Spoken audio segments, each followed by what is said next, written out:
Bueno chicos, buenos días. Vamos a retomar un poco el tema que teníamos la clase pasada, que era sobre los enfoques pioneros, y para ello vamos a iniciar hablando un poco sobre el estructuralismo.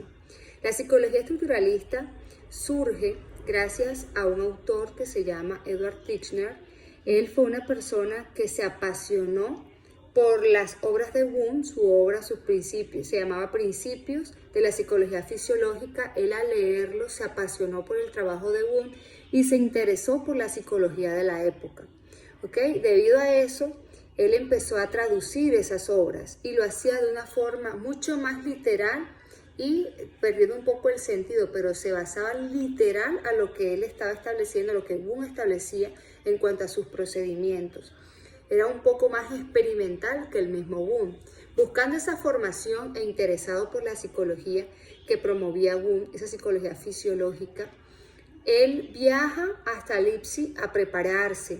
Durante cierto tiempo él se prepara con Wundt, pero nunca se puede confirmar si él tuvo una relación estrecha o de amistad con Wundt. Lo que sí sentía era una gran admiración por aquella persona que le estaba, obviamente, formando dentro de esa nueva ciencia.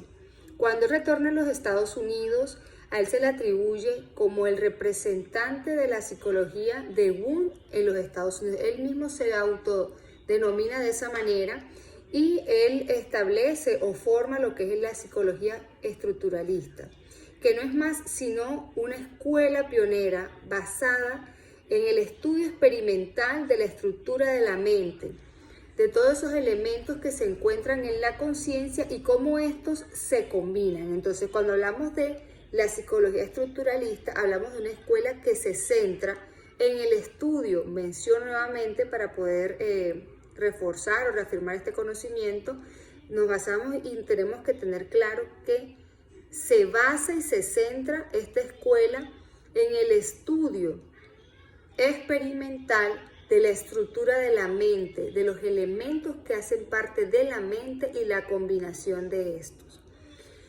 Para él la psicología es una ciencia positivista y que se centra en el análisis de la conciencia. El método que utilizaba, su método, era la introspección, y hablaba que su psicología era una psicología descriptiva. ¿Por qué? Porque él es un psicólogo positivista. Vemos que aquellas personas que se basan en el positivismo hablan de sus ciencias como ciencias descriptivas. Entonces, él no es apático a eso. Entonces, teniendo un conocimiento claro de que así inició, resulta que, como estamos hablando de las primeras décadas del siglo XX, tenemos que recordar que paralelo a eso, también está todo el desarrollo de la psicología aplicada.